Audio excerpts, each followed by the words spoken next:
संसद में हंगामे के साथ बजट पर चर्चा से पहले विपक्ष ने किया प्रदर्शन।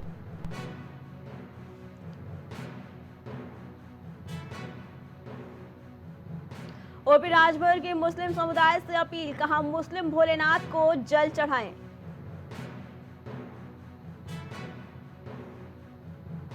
अमरोहा में लोगों ने घेरा एमडीए का ऑफिस, लोगों ने अधिकारियों से की मांग, पहले बने मकानों पर न चलाएं बुलडोजर। गाजीपुर में भाई ने की अपनी सगी बहन की हत्या, कुल्हाड़ी से मारकर बहन की हत्या। बांदा में दबंगों के हौसले बुलंद, जिलाधिकारी कार्यालय पहुंचा पीड़ित ने लगाई न्याय की गुहार।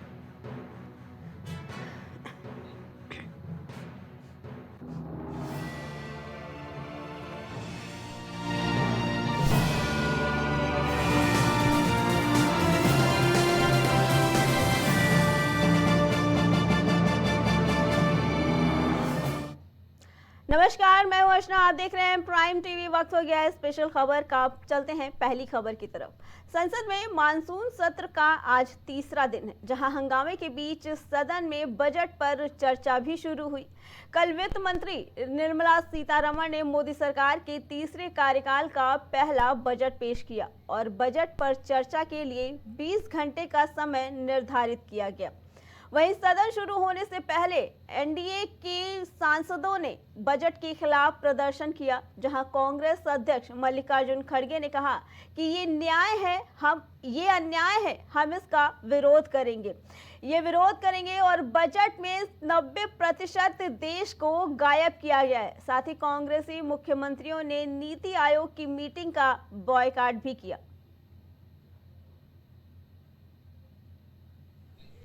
तो ये जस्ट टू सेटिस्फाई उन्होंने किया, लेकिन उससे कोई फायदा होने वाला है?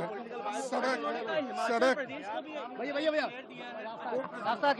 अरे सबको कुछ नहीं दिया है। बेरोजगारी बढ़ाते हैं और उसके बाद ऐसी आधी अधूरी नौकरी आते हैं जिससे किसी नौजवान का भविष्य बनने वाला नहीं है। इंटर्नशिप के बाद क्या होगा, उनको नौकरी कौन देगा?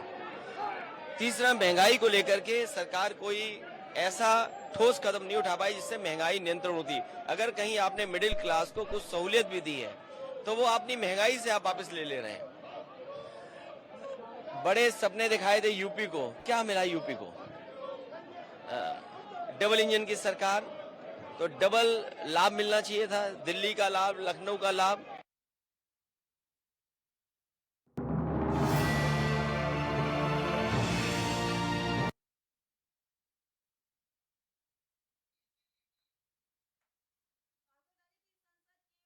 सत्र के तीसरे दिन सदन की कार्यवाही शुरू होने पर एनडीए ब्लॉक के सांसदों ने बजट को मुद्दा बनाते हुए प्रोटेस्ट किया। वहीं वित्त मंत्री निर्मला सीतारमण ने जो कल बजट पेश किया था, विपक्षी दलों ने इसको भेदभावपूर्ण करार दिया है। विपक्षी दलों में संसद में बजट को मुद्दा बनाते हुए जोरदार हंगामा किया और बजट में राज्यों के साथ भेदभाव किए जाने का आरोप भी लगाया। इसके साथ ही आपको बता दें कि इसी पर चर्चा के लिए हमारे साथ अभिनव जुड़ चुके हैं।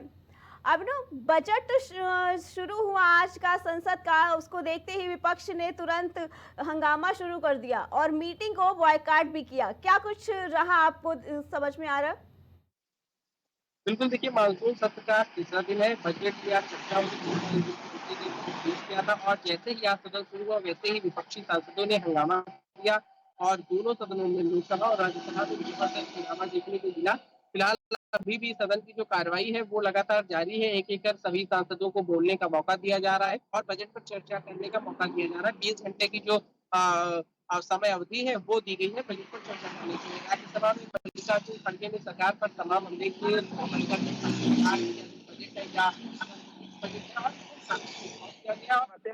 खड़गे ने कही। इसके अलावा विपक्षी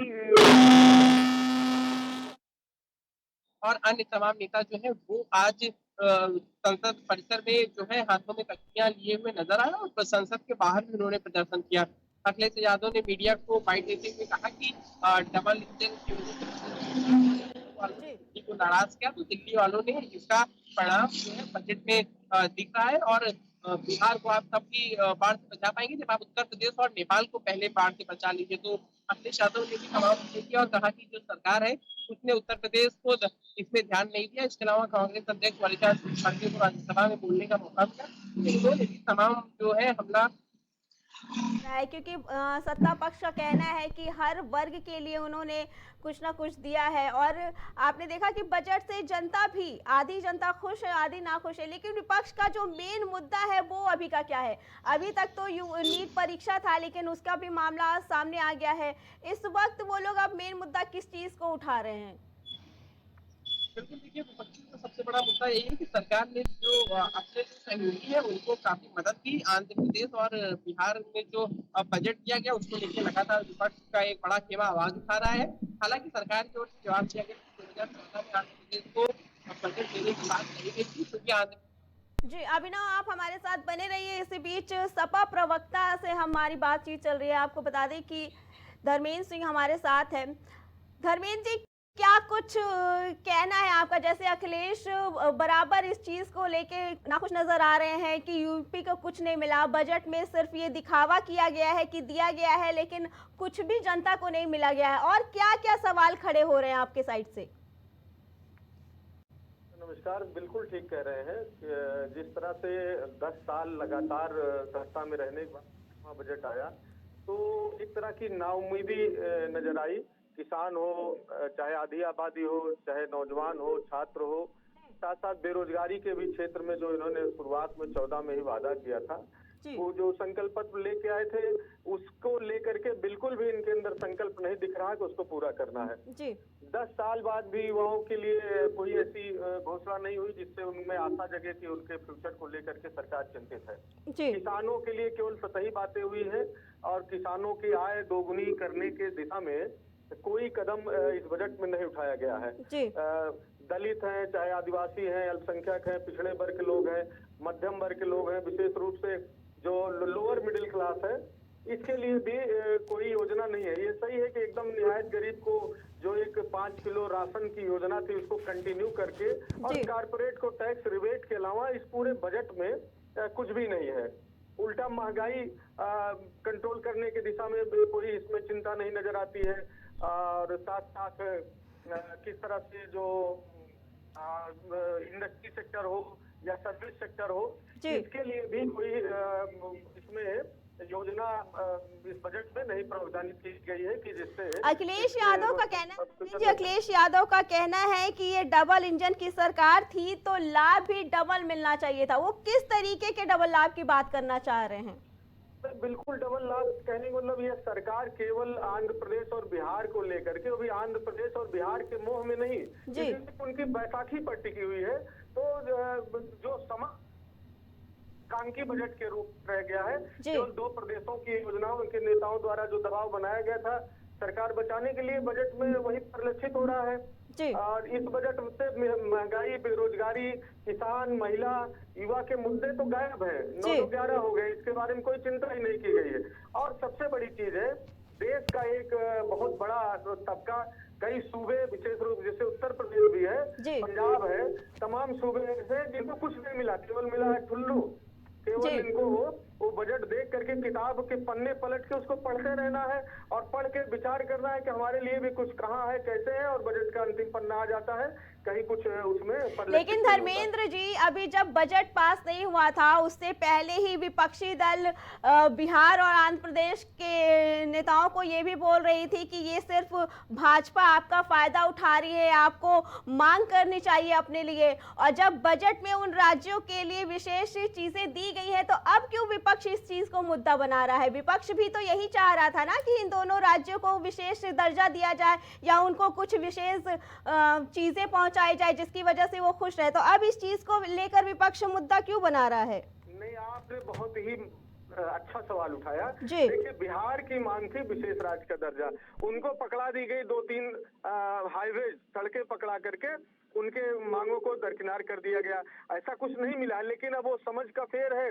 और प्रोपोगंडा में फंस गए। दूसरी बात, जैसे अमरावती के लिए अकेले डेवलपमेंट के लिए 50,000 करोड़ के लगभग से ऊपर की जरूरत थी, जो उनकी डिमांड थी, उस पर इन्होंने 15,000 करोड़ दिया। अन्य जो उनकी नीड थी, जो मांग कर रहे थे, उसमें जो है उन्होंने मोटा मोटा 10-15 हजार करोड़ रुपए दे करके और कह दिया कि आगे हम विचार करेंगे। तो ऐसा कुछ उनको भी नहीं दे पाए हैं इस बजट से कि उनको लेकिन खुश जो हो जाना लाभ चाहिए। देने की बात कही जा रही है कि बिहार को और आंध्रा को भाजपा की तरफ से ज्यादा लाभ दिया गया है। आपको कुछ समय पहले यही अखिलेश यादव ने भी एक ट्वीट किया था कि 100 लाओ सरकार बनाओ, उन्होंने अपनी तरफ से भी तो ये ऑफर दिया था। तो अब जब वही चीजें जो सरकार है वो दे रही है तो फिर कहाँ पे परेशानी आ रही? भाई 100 लाओ सरकार बनाओ कहीं गैर लोकतांत्रिक नहीं था। जब वो सरकार अंतर विरोध में चल रही थी तो जनता के हित के लिए, चूंकि सीएम, डिप्टी सीएम, मिनिस्टर्स की लड़ाई में, केंद्र और राज्य की लड़ाई में उत्तर प्रदेश का आम आदमी सफर कर रहा है, किसान सफर कर रहा है, दलित और पिछड़े सफर कर रहे हैं, गरीब भी सफर कर रहा है, छात्र सफर कर रहा है। तो लोकतंत्र में जैसे हम मांगने जाते हैं कि साहब हमको वोट दे करके हमारे विधायक को जिताइए, उसी तरह जिसके पास संख्या वालों सरकार बनाए। तो इसमें कौन सा उन्होंने ऑफ द टेबल रिकॉर्ड कोई गैर संवैधानिक बात की है? गैर संवैधानिक बात तो भारतीय जनता पार्टी करती है कि उनको ताकत से, पैसे से, अधिकारियों को, एजेंसियों का प्रयोग करके उनको तोड़ती है, चुनी हुई सरकारें गिराती है, चुनी हुई पार्टियों का जो है, जो बड़ी पार्टियां, उनके पार्टियों के ओनर बदल जा रहे हैं, पार्टियों का निशान चोरी हो जा रहा है। ये गैर लोकतांत्रिक बात है। लोकतंत्र में वोट मांगना या लोकतंत्र में कहना कि ज्यादा विधायक हमारे साथ रहेंगे तो इनकी सरकार बन जाएगी, ये कहाँ से गलत है? बिल्कुल उत्तर प्रदेश की जनता के हित में उन्होंने ऑफर दिया था कि अगर आप नहीं कर पा रहे हैं जनता के हित में काम, उत्तर प्रदेश को विकास पथ पर नहीं ले जा रहे हैं, तो तोड़ के आइए, हम अपने विधायक को समर्थन देकर सरकार बनाएंगे। ठीक है धर्मेंद्र जी, आपका बहुत बहुत धन्यवाद।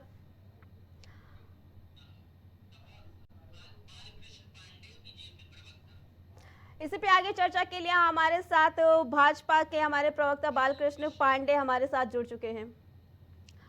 बालकृष्ण जी, क्या कुछ विपक्ष जमकर हमला कर रहा है कल के बजट आने के बाद, और ये देखा गया है कि भाजपा अपने साइड से ये भी बता रही है कि सभी को कुछ ना कुछ दिया गया है, लेकिन देखा जाए तो जमीनी तौर पे कुछ कमियां भी हैं, जैसे किसानों का पूरा ध्यान नहीं रखा गया। इस पे क्या कहना चाहेंगे आप?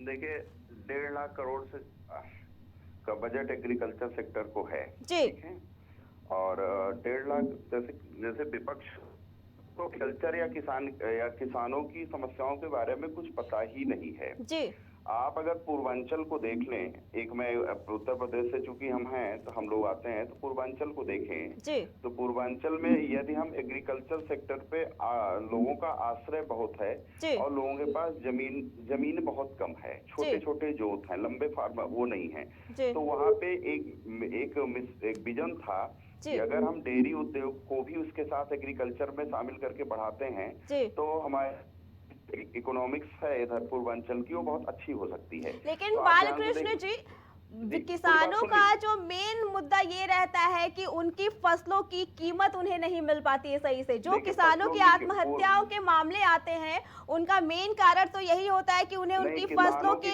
किसानों की जो आत्महत्या का एक मामला आप बता नहीं सकती हैं। ये पूर्व के विपक्षियों का जब शासनकाल रहा है उसमें किसान आत्महत्या करते रहे। जी, जी, उसके लिए बहुत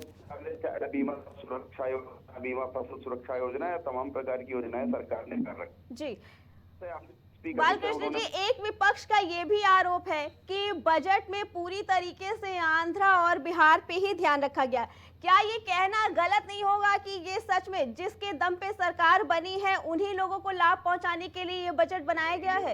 ये पूर्णतः गलत आरोप है। पूर्व में भी बिहार में नीतीश कुमार के साथ हमारा बहुत पुराना गठबंधन है, नियमित रूप से चलता रहा है। साल 6 महीने का कालखंड अगर हम हटा दें तो 90% समय नीतीश कुमार की सरकार का, भारतीय जनता पार्टी का, जदयू का और भाजपा का गठबंधन रहा है। एक विषय बहुत बार बार आता रहा है, उठता रहा है, आप सब मीडिया के माध्यम से दिखाते भी रहे हैं कि बिहार में बेरोजगारी इस कदर है कि बिहार से लेबर बाहर जाते हैं और वहाँ तो एक व्यवस्था बनाई गई है इंफ्रास्ट्रक्चर करने के लिए, इंफ्रास्ट्रक्चरल डेवलपमेंट के लिए बिहार को, क्योंकि बिना इंफ्रास्ट्रक्चर के इकोनॉमी वहाँ की सही नहीं हो सकती है, वहाँ रोजगार सृजन हो नहीं सकता है। इसलिए बिहार और आंध्र चूंकि थोड़ा सा वहाँ पे जो पिछड़ापन है उसको ठीक करने के लिए एक केंद्र सरकार का दायित्व है कि जो राज्य कहीं गरीबी में है या उनको कोई ऐसी विशेष आवश्यकता है उनको उठाने के लिए वो केंद्र सरकार अपना काम करती है और विपक्ष ये बता दे कि क्या वो को गरीबी से ऊपर उठाने के विरोध में है या आंध्रा को गरीबी से ऊपर उठाने के विरोध में है। यदि इस प्रकार विपक्ष कहता है तो इस बात को स्पष्ट रूप से कहे। ठीक है बालकृष्ण जी, आपका बहुत बहुत धन्यवाद।